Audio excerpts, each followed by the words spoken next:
The Bardstown tour continues with all these wonderful gardens here today. We're at the home of Doug and Ann Carrico at 156 Man Drive. And boy, what a big difference, huh? This is an interesting garden just because they're basically located in an area with several houses around them, a few acres, a couple acres, but they've been able to make it their own private park. They've done that through a very large shade garden here underneath some very mature trees, and then outside of the mature tree area is a pond, and on the opposite side of the pond is a beautiful willow specimen. The story behind that is a few years back when we had the ice storm, it broke down almost to the ground, and it was much more than a stump. People told him to just bring in a stump grinder, take it out, get rid of it, but it started to bring shoots from the old broken stump, and he basically trimmed back the shoots to just a couple of the strongest, and it's returned in this beautiful variegated form, and it's absolutely a highlight of the tour this year to look across this pond and see that tree on the other side of the pond. It's just a gorgeous specimen and a really beautiful shade garden. Yes, it is. And also with the shade garden, we have water. We not only have water features, but we have a little pond or lake out there. That's right. Pond is out there, and he's got some fish in it. But I'll tell you, one of the things that I really like about this one is that they've strategically located some benches in different locations. And each one of the benches gives you a different perspective on this garden and a beautiful view from a different direction. It makes the garden have just more dimensions, so that if one day you say, I'd like to kind of walk over there and have a seat, it's like being in a different place. And they've really done a great job of creating the different views from different sides of the garden. Yes, they have. And over your right shoulder, there's a hammock. And if you're having one of those bad days and you come home from work and you get in the hammock and listen to the water feature and then listen to the wind go through the trees, I mean, you've got really great chance for relaxation, huh? Well, and what is the story there was that he had to find something creative to do with dirt that just wouldn't grow anything. Some very dry, hard clay under very large trees with a lot of shade.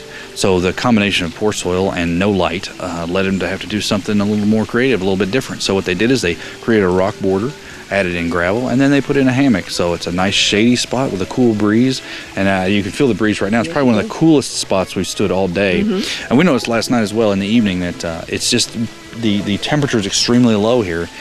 That sometimes happens if you have a hill situation and the sun shining down onto the trees warms the air at the top of the trees, and as a result you'll get a draw, like a chimney draws cooler air into the area that's around you, and this is a great example of it. Deep shade, nice draw, and lots of places to sit in the shade.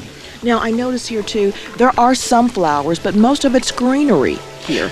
Right, and this is a lot of these are a little bit seasonal. The peonies are already finished. The roses are just getting started. He's got some honeysuckle that's really just getting started. But you're right, it is more foliage than we've seen at several of the other gardens, and part of that is because of the shadiness. In general, when you have a heavy shaded area, you don't have as many choices in flowers. Now, there are some interesting choices in foliage, so that you can find some different colors of foliage. Like here we've got, I don't know the name of that plant, but it's got some purple and red and green, and you can find some more yellow colors. And we do still have over there the oak leaf hydrangeas that are in bloom, which are very, very attractive plants for the shade. But or sun, actually, those oak leaves have a pretty broad range. But in general, when you come to shade, you're going to see a few less flowers, and it's more about texture and the shape of the leaves that create the interest. Okay. So in essence, we can say that no matter whether you have a yard full of sun or a yard full of shade, you can have a successful garden. Oh, absolutely. And even though you may be limited in the shade, that's now you're limited from 50,000 plants to 5,000 plants. Still a tremendous number of specimens that can go into an area that meet your needs for the type of property you have. This is Yvonne, and we're still on that Bardstown garden tour. We're at the home of Stephen and Loretta Traw, and we're standing on the steps here that are the beginning of this wonderful garden. And I have Bill Fell here with me today. And Bill, tell us a little bit about where we are now. Well, we are at one of the most fantastic gardens I have ever seen. Steve and Loretta have developed this 5-acre plot into almost entirely landscaped and developed every inch. Woodland, paths, perennial beds, vegetable garden, fills up every inch of the 5 acres. And they've done it by themselves. They get a little bit of help in the fall, but for the most part, they do it themselves almost year-round. They are outside in the rain and the snow. They don't care. They're out every day. And it is one of the most fantastic gardens I've ever been in. Could go in any magazine in the country. Okay, now you say that this garden is about 5 acres? That's right. Their property is just a little over 5 acres, and they have landscaped the entire thing. Okay, well, let's get going. Okay, Bill, why don't you tell us a little bit about these golf balls we're seeing all around? Yeah, one of the things they do for fun is they have several grandchildren, and throughout the entire 5-acre area, they hide golf balls for their grandchildren to find. So every time their grandchildren come in, I believe they all live out of state. I'm not 100% on that, but they all live a pretty good distance away. So when they do come in, they stay a couple days, and they try to run through and find as many golf balls as they can that have been hidden all over the property. Oh, and I would imagine there's a prize that goes along with each golf ball. Well, I don't know if there's no reward or not, but I know that it's a fun game that they love playing. Bill, you were telling us earlier about garden art. That's right. Mr. Trowell has a brilliant sense of how to reuse old materials. He has several industrial garden art statuaries throughout the property. You can see in this one, if you look closely, that it is pieces of brakes, as in drum brakes, and other miscellaneous pieces of industrial cast-off. So he's collected these things from all different salvage yards and all different places and dumps or wherever to put together these different statuaries throughout the property. And they just sort of pop out. You never know where one's going to be. They range anywhere from about 1 foot tall to about 6 feet tall. But a lot of rusted metal, old objects that would normally be considered landfill material, he's made into brilliant art in his garden.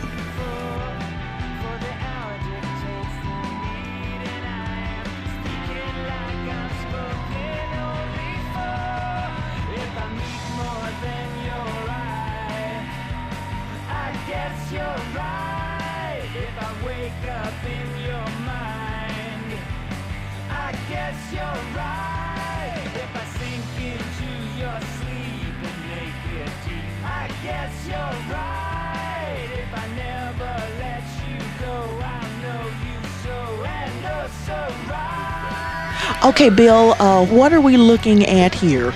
Well, this is Mr. Trowell's potting shed, and he has, again, reuse, renew, and recycle. He's found a lot of things that might be one man's trash and turned it into a treasure. He has built this beautiful, taken this log cabin and built this odd, kitschy assortment of various objects that to most people would just be ready for the trash, but he's turned it into an artistic wall down the side of his potting shed. And I think this is where he pulls some of his inspiration and pulls maybe even some of the objects that end up going into the sculptures that we see around the property. Yeah. Well, this looks more like a tool shed than a potting shell, you know? Yeah. Shed, because he's got all of his tools. These all look like tools or pieces or handles of tools. Right. It's all different things, right? I mean, there's U-bolts and there's what do I see there? I see some hooks and some chains. I mean, it's really just a odd hodgepodge of things, but it just takes up the whole wall. And what could have been just an attractive log cabin, he turns into something that's absolutely unique that you just don't see anywhere else. You know, I wonder if he found all these objects out here on his grounds. No. I think he collects them. They do travel a lot, and that I think it's just over time he's collected them in different places. And when he sees that scrap, he knows what he's looking for, and he knows he probably already has a screw ready for something to be hung on. And as soon as he finds it, he comes in and hangs it. Fantastic. Very interesting piece. Okay, now we've been in the shade for the shade garden, and we saw the potting shed, and bam!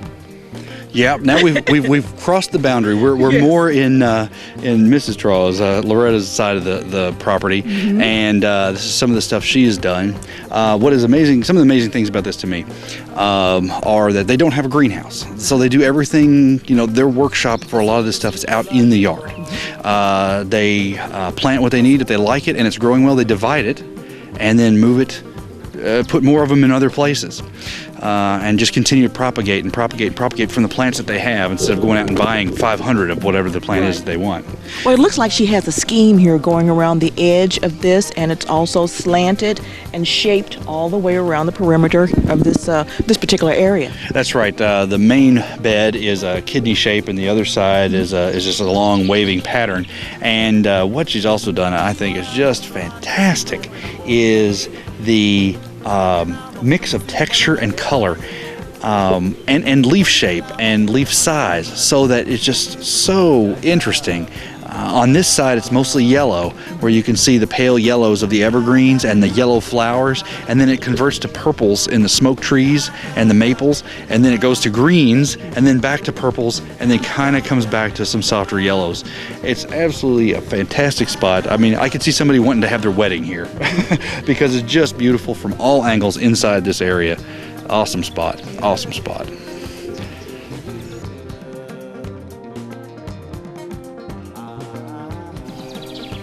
Okay, now this area has a water feature, a little more cylindrical, a little more formal look to it because it has the hedges trimmed back. Reminds me a little bit of something you'd see in England. Yeah, it is a more formal look, and it's interesting that they've kind of got a variety where you go from the woodlands where you start out with very specific landscaping on the outside of the woodland edge, and then it converts all the way until it's just wild plants in the middle. And then when you come over here, it is a formal hedge with a formal fountain in the middle and square.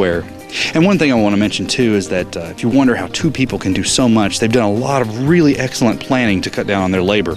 We talked earlier about how to save some labor in a vegetable patch, but what they've done here is they've used bricks and they've used edging all the way around the trees in every section of the property, and then they use Roundup between the bricks and on the edges of those things so that they can clean out all the weeds that would grow there, and then they can mow right on top of the bricks as they go around the yard. What that does is it takes away all the trim work, so that between the two of them they don't have to do any trim work, and because you don't have to do any trim work, you've got a lot more time to do your plantings, your dividing, the trimming that it's required on all the shrubs and trees, and to maintain a property this size. Regardless, you know, I have no idea how they managed to maintain 5 acres by themselves. It's absolutely incredible. Okay, it sounds like they have very little time for relaxation out here. All you're talking about is work, but I'm telling you what, on that 7th day, he and she rested out here in this garden, and they had a wonderful time because it is beautiful. Well, I think that they probably don't consider garden work. I think for them garden work is play. So this is like one of the most fabulous playgrounds you're ever going to see. It is. It's gorgeous here.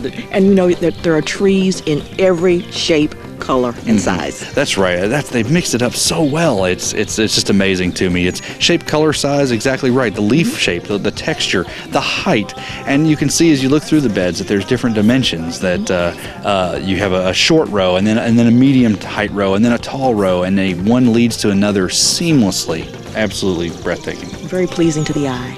Very pleasing.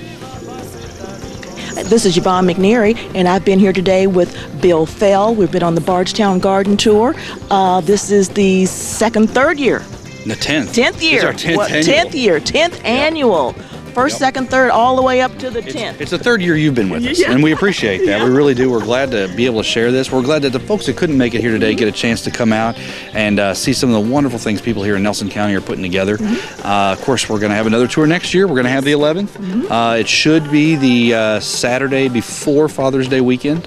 And we look forward to even more folks joining us next year, and hope you guys join us again to show everybody else, and so we can go back and remember all the great things we see on the tour. And you know, after a while you get to compare things from one year to the other and things that you remembered, and you know, when it comes time to get your garden going, you can always remember back on some of these garden shows that you've seen here on Channel 6 or Channel 116 here in Bardstown, and pick up some points and put those in your garden. And of course, you are the master gardener, so if any of our viewers have any questions about things that they can or cannot put in their garden, they can give you a call, right? That's right. The master gardeners are a part of the Extension Service, and our mission is to assist the community and to assist the Extension Service in horticulture around the state of Kentucky. Listen, thank you again, Bill, and we'll see you next year. Thanks, Yvonne. All right.